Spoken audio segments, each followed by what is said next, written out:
Is there not an entire section on this subject? Yes, so it's unfair. I may have changed my mind about ether, for example. Is your book for sale about? Yes. Have you ever asked God for forgiveness? I'm not sure. I just go and try and do a better job.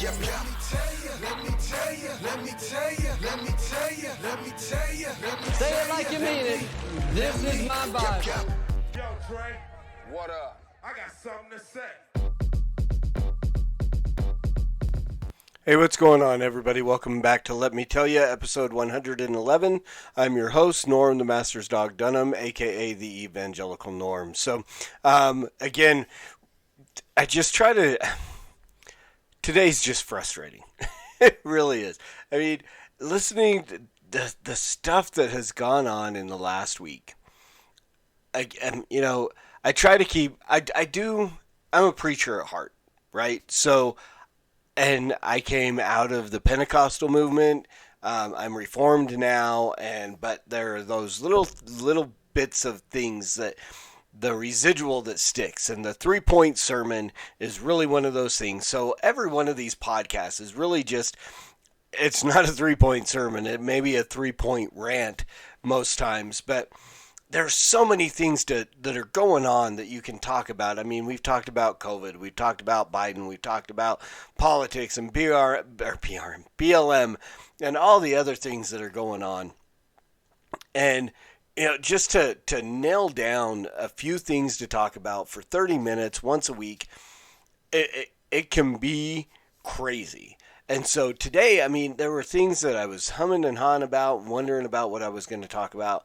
And this morning, I got it started with an email, and we'll get to that. But it set the tone for everything that I decided I was going to talk about today. So the title of this episode is Wham, Bam. It's all a scam, and we're going to start with Congressperson Representative Cori Bush. I don't even know what state this lady is from. I don't know. I mean, obviously she's a Democrat, but apparently part of the squad. So I don't even know what she was testifying about in Congress on Thursday. What she was talking about, something to do with hospitalization and all this stuff about having babies and issues and I can understand. I mean, I'm not a woman and I'm not black, so to understand what black women deal with in hospitals, going through birthing and so on and so forth, I can't speak to it. I don't know. I did work on labor and delivery as a medic in Germany years ago. I mean, literally over 20 years ago. So obviously things aren't the same now. Being a military base in Germany, things were different then. So all the things she talks about with, whatever issues she had having her kids who are all grown now and so on. I'm not even concerned about that. It's the woke language, the overly inclusive, ridiculous language that is used to say that she's concerned about, and I don't know if she said black birthing people, but just to refer to whether it's moms or whatever, the terminology birthing people, and apparently, social media lost its mind. I don't pay attention to a whole lot of... I don't watch Fox News. I don't watch Tucker. Apparently, he was at the forefront of mocking her for this kind of language about birthing people. But, I mean, Babylon Bee jumped on it. Ben Shapiro jumped on it. Everybody climbed onto this horse and just beat it. And after it died, they, again, beat it some more. And then I think they brought in like Todd Bentley, who kicked it a few times, resurrected it, and then they beat the thing to death again. So,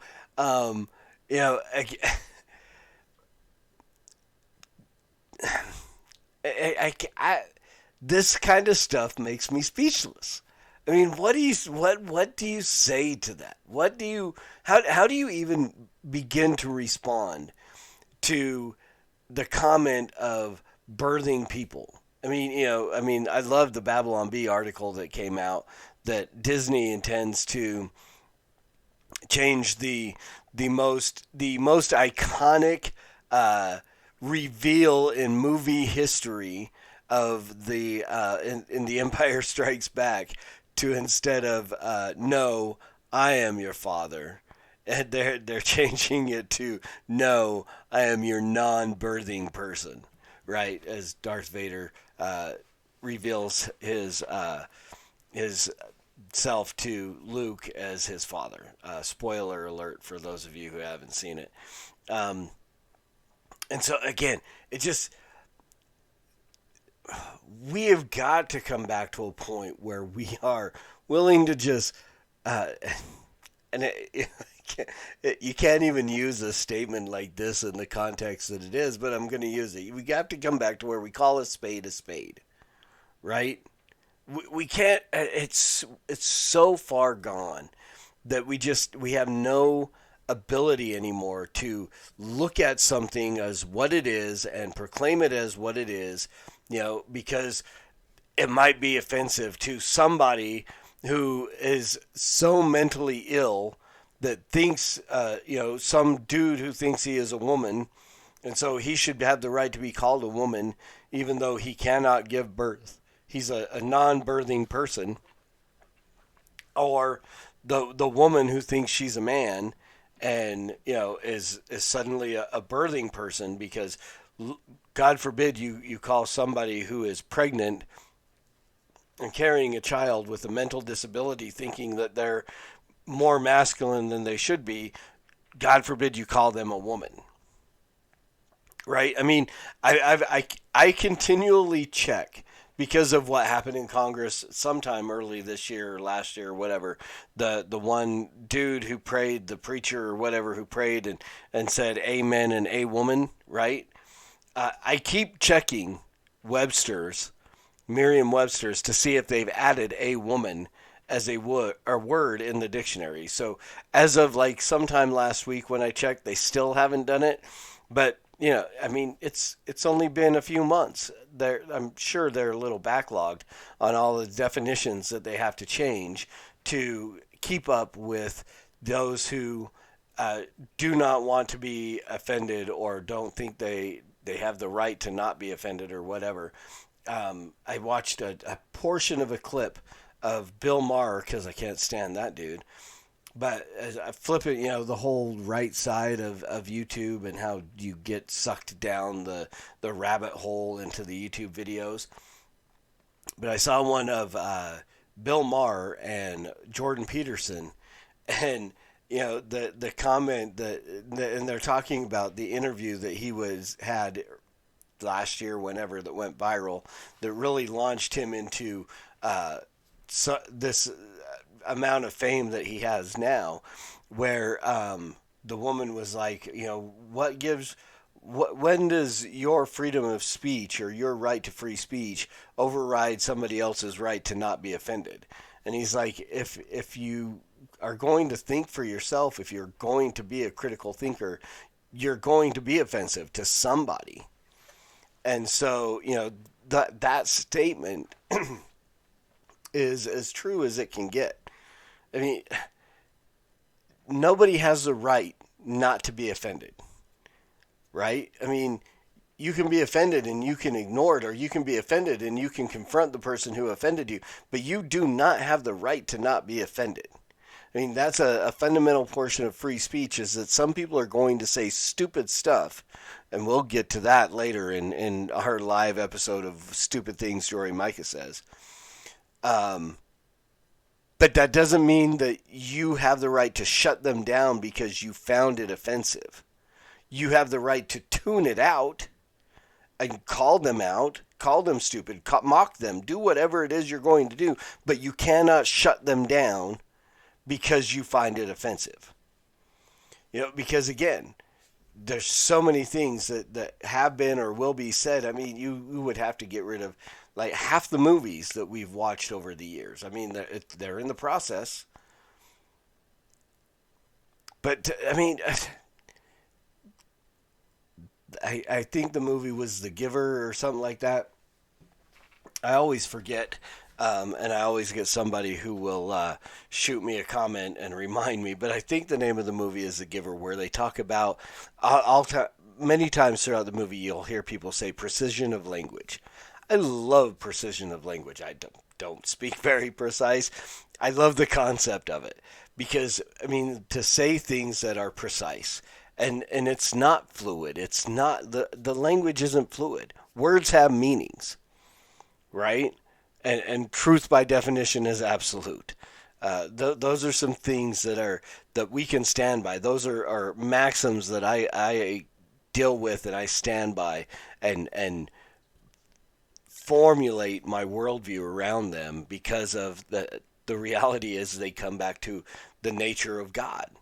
You know, he is constant in all the things that he does. So, yeah, Corey, again, anything that can make the podcaster speechless is an accomplishment. So well done, Corey Bush. And along the same lines of mental illness and pronouns and all that stuff, Caitlyn Jenner was on Sean Hannity's show sometime this week talking about his run for the governorship of California. His governorship award it is now. And here's the thing. Okay, great. Sean, have Caitlyn on and ask him about all the things you want to ask him about. But the reality is and I don't know if this dude is running as a Republican or not. I think he is. I actually think it's the reality is, and that's why so many people are angry with him because he is running as a Republican, but he's like trans and whatever. But it is so painful to watch this man do this stuff in this kind of get up. I mean, all right, can we just address the fact that you're an ugly woman? You're an ugly man dressed up as an ugly woman. And the thing is once upon a time, you were obviously a pretty good-looking dude. You know, I mean, you were on cereal boxes and sports magazines and all kinds of stuff. But this is painful to sit and to watch and again, great. So he's against trans men in women's sports and all this stuff and blah, blah, blah, blah, blah. Who cares? Because the guy's got a mental illness. He is as mentally incapacitated and incapable of doing the job of governor as Joe Biden is mentally incapacitated to do the job of president. Joe Biden, on whatever natural means of mental degeneration, and this guy with an absolute body dysmorphic disorder, mental illness outside of his gourd situation going on. So it's painful to watch. It's painful to listen to. And it's painful to watch all of these people who are conservative jumping on the bandwagon to support a guy who is absolutely mentally ill. And these are the same people that keep calling out Joe Biden, calling for 25th Amendment, calling for put him out to pasture. This guy is old and it's elder abuse and it's painful to watch, which it is. All of these things. But the same people, some of the same people who are calling this guy out, are calling out Joe Biden and making the statements about his declining mental faculties, his declining mental faculties, are climbing on board with the guy who is far worse in the essence that this man is seriously mentally ill. He doesn't need to be put in the governor's mansion. He needs a therapist, a good therapist, a Christian therapist. That is what he needs. He doesn't need to be elected governor. Because who knows what weird stuff would come out then. It is absolutely ridiculous to see conservatives, and mind you, I'm not saying the word Republican, because there's a lot of Republicans out there that are absolutely not conservative. Case in point. This guy is a Republican, lifelong Republican apparently, and is outside of his mind and is absolutely not a conservative in any way, shape, or form. I guess he's a fiscal conservative. You can do that. But this dude is not, he is not on my team in any way. And the fact that there are so many people, I mean, you know, I kind of, for a little while, there was a, I don't want to say I was enamored with, but I was intrigued by Tommy Lauren and the things that she was saying and so on. But then when she jumped on the pro-choice bandwagon, I mean, we totally had to cut her loose. But she's all over, you know, this guy and wanting to get him elected as governor of California. You know, again, as conservatives, there are certain things that we want to conserve, and this mental disability, mental illness, is not one of them. We want to get these people help. We want to call these people to repent. We're not looking to put them in the governor's mansion. But that's my opinion. And so this is what really got me on the whole thing today. This is what I really wanted to talk about. And I'd never heard of TeamViewer until today. Apparently it's like a Zoom software that is used to do, you know, to give people access to your computer so they can help IT and stuff like that. It's a free download. Apparently, I mean, it's a legit software company, but there are scammers. Excuse me. Bad thing to yawn in the middle of a podcast, right? I've been up all night. I'm getting ready to go to bed. So, I get an email this morning from a guy making it, and here's the thing, and the point, and I'll get to the point, I won't bury the lead. Scammers are getting much better. They're getting much, much better, because I almost fell for this, and I don't fall for scams. I sniff them out, and luckily, halfway into a phone call, I sniffed this one out. But I almost gave this dude access to my computer. So let me break it down what happened. So I get an email that says, and you know, and my wife has been experimenting and buying, you know, with the financial thing and stuff like that. We've been buying silver. We've been trying to put some of our money into those things, silver, gold.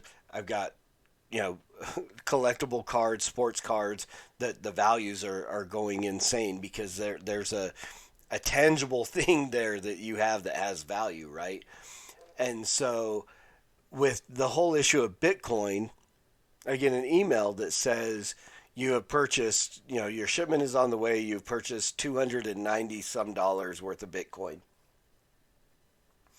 And so initially I thought this could be possible because my wife has, you know, bought silver and stuff like that.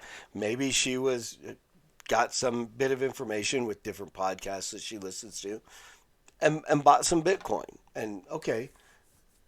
But then I'm realizing this purchase was made at 5:17 in the morning, which my wife was completely out cold, so could not have been her. So there's a phone number in the email. And I look it up. Sorry, I've got a buzzing phone behind me. And so I look it up, or I call it, and then I'm like, wait a minute. Before I call this number, just let me check my bank account. So I checked the bank account, and the bank account, no money has come out. Nothing has been affected or has been, no withdrawals have been made. So, pardon me for a second while I get rid of this stuff on my phone. Sorry. So, I checked my bank account, no money's come out, and so I'm like, okay, this is weird. I'm just going to wait on this. I'm just going to sit and watch the bank account. If $200 comes out, then we'll do it. Well, as I'm going through this, my phone rings, and it's the number that I just dialed and then hung up, calling me back. So I pick up, and I'm like, well, I got this email, and it says that I ordered some Bitcoin, which I don't believe anybody in this house did. And the guy's like immediately like, okay, we are going to refund your money. And yeah, he's Indian. And we are going to refund your money. And all you have to do is go to this website. I'm going to give you this website. And I'm like, wait a minute. I don't need a refund. No money has come out. I just need you to cancel this and not take any money out. And he's like, oh, well, the money will come out today and da-da-da-da-da. And I just need you to go to teamviewer.com. And so I go, and he says, now scroll down a little bit, and you'll see this free download. And I'm like, no, wait, what? And so I'm looking at what is TeamViewer, and I'm realizing it's this IT software that gives people access to your computer. And I'm like, no, this is not happening. And so the guy's like, oh, you need to do that. And I'm like, no, stop, listen to me. I do not want a refund. I don't want you to give me money. Because no money's come out. I just want you to cancel okay, well, no, you have to. And I'm like, look, here's what we're going to do. I said, I'm going to watch my bank, and if money does come out in this amount, then I will call you back. But until then, I said, this smells like a scam. It feels like a scam at this point. We are not going to go through, and we're not going to do this. And so I just hung up, because he continued to keep trying. And then at that point, I'm like, I know this has got to be a scam. This can't be real. So I break it down for a minute. I get online. I start looking up. I'm finding videos about this stuff all over the place that they're using this. And again, I'm grateful for the technology that we have. I'm thankful for the software and all the stuff that's coming out. Zoom that was able to do. I mean, I love doing Zoom meetings. I mean, I love that because I can do meetings with people across the country. If it's a meeting here locally, no, I'm not going to do something on Zoom with somebody that's 3 blocks away when I can say, let's go have breakfast. Or let's, record a podcast in my basement or your basement, right? I'm not going to say, let's do a Zoom podcast when we're a few blocks away from each other. But, to do a podcast with my buddy Dusty, over Zoom, where he's in Phoenix and I'm here, that's great. It's a fantastic thing. To be able to meet with guys from Patreon and stuff like that. I mean, it's great. But that technology can be used, and this is causing scammers to get much better in their schemes and their abilities to take money from people. So essentially what they do with this, and this is just my PSA for you guys watching, if you happen to come across this, if anybody's, comes across and says, hey, download this software and do such and such and blah, blah, blah. What they do is they convince you that you've bought something that you didn't buy and you're asking for a refund. And so as they get into your computer and you give them like access and they see your bank account or whatever, then they go, oh no, we made a mistake and we transferred this money, but instead of giving you $300 back, we did $30,000. So what we need you to do is send us a check, or, and I mean, I've seen where they've asked for a check, or they've asked for this, or they've asked for that. Usually it's like gift cards, go to Walmart and buy and then they're like, and if they ask you about it, tell them that you're buying these for your grandchildren. And I'm like, what Walmart employee is going to see someone come in to buy $29,750 or $700 worth of gift cards and not be a little suspicious, right? I mean, please, Walmart employees, if you're a Walmart employee, you're at a cash register, if somebody comes in and buys $27,000 worth or $29,000 worth of gift cards, stop them, ask them why they're doing this and if they are being scammed, and help them not to do this. Make that your good deed for the day. And if someone comes in and you're at the register and they're buying $27,900 or $29,700 worth of gift cards, I can't do math on the fly.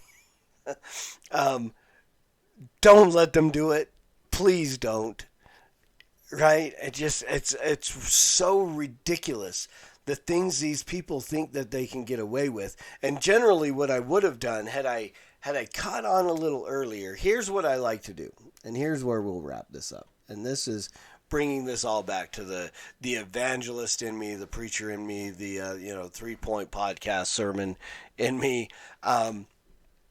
Is if it's at all possible, if you can do it with somebody, whether it's a telemarketer, a dude at your door, any kind of salesman, or even a scammer, whether it's through email or whatever, preach the gospel to them. Share the gospel. I literally have a cut and paste email in my draft folder on my computer, on both computers, that is just a presentation of the gospel where I can cut and paste and then just fill in the name. And I can use this to share the gospel. And it just breaks down, look, I see what you're doing. You are trying to scam me. You are trying to steal money from me. And that is a sin. And we're all sinners, and we've all fallen short of the glory of God. But God did something so that if you repent and put your faith and trust in Jesus Christ, you can be forgiven of your sin. And He is faithful to forgive you of your sin. Right? And so this whole email that I use, or a text message, have a draft text message ready with just the basic gospel, or someone knocks on your door or calls you up, whether they're legit salesmen or whether they are scammers trying to steal your money. I mean, that's an open door. Obviously, if they're scamming you and they're trying to steal money, they need to hear the gospel. So that's what we do. I mean, and this is all that encompasses everything that we are talking about. The scam of woke pronoun languages, the scam of whacked out dudes thinking that they can govern states or govern the country, and the scam of people literally trying to take away your money. It's all a scam, but it can all be changed by a presentation of the gospel and the Holy Spirit doing the work that He does to regenerate hearts, to conform those minds, to transform those minds transform those people by the renewing of their minds. I'll get the verse sooner or later. And it comes from us being willing to share that gospel, that truth, with people who need to hear it. And it all comes down to that. So as always, preach the gospel at all times. Use words, because they are necessary. And until next week, Soli Deo Gloria.